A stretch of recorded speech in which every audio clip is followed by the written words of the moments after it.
ISRO NASA இணைந்து உருவாக்கிய நிசார் செயற்கைக்கோள் இன்று மாலை 5:40 மணிக்கு GSLV F-16 ராக்கெட் மூலம் விண்ணில் ஏவப்படுகிறது. இஸ்ரோ நாசா இணைந்து உலகின் அதிநவீன புவி கண்காணிப்பு செயற்கைக்கோளை உருவாக்கியுள்ளன. நிசார் என்ற இந்த செயற்கைக்கோள் 11,294 கோடி ரூபாய் மதிப்பீட்டில் பிரம்மாண்டமாக உருவாக்கப்பட்டுள்ளது.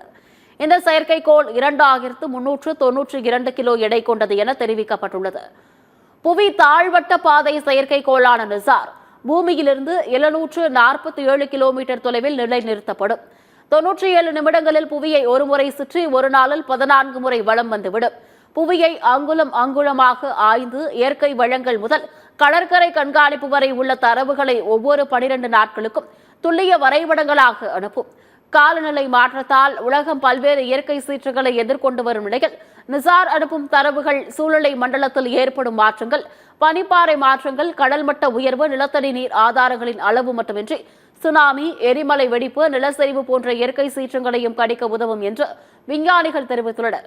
இந்த செயற்கைக்கோளை விண்ணில் செலுத்துவதற்கான 27 மணி நேர கவுண்ட் டவுன் நேற்று தொடங்கிய நிலையில் GSLV F-16 ராக்கெட் மூலம் நிசார் செயற்கைக்கோள் இன்று மாலை 5:40 மணிக்கு ஸ்ரீஹரிகோட்டாவிலிருந்து விண்ணில் செலுத்தப்பட உள்ளது. இதற்கான இறுதிக்கட்ட பணிகளில் இஸ்ரோ விஞ்ஞானிகள் ஈடுபட்டுள்ளனர்.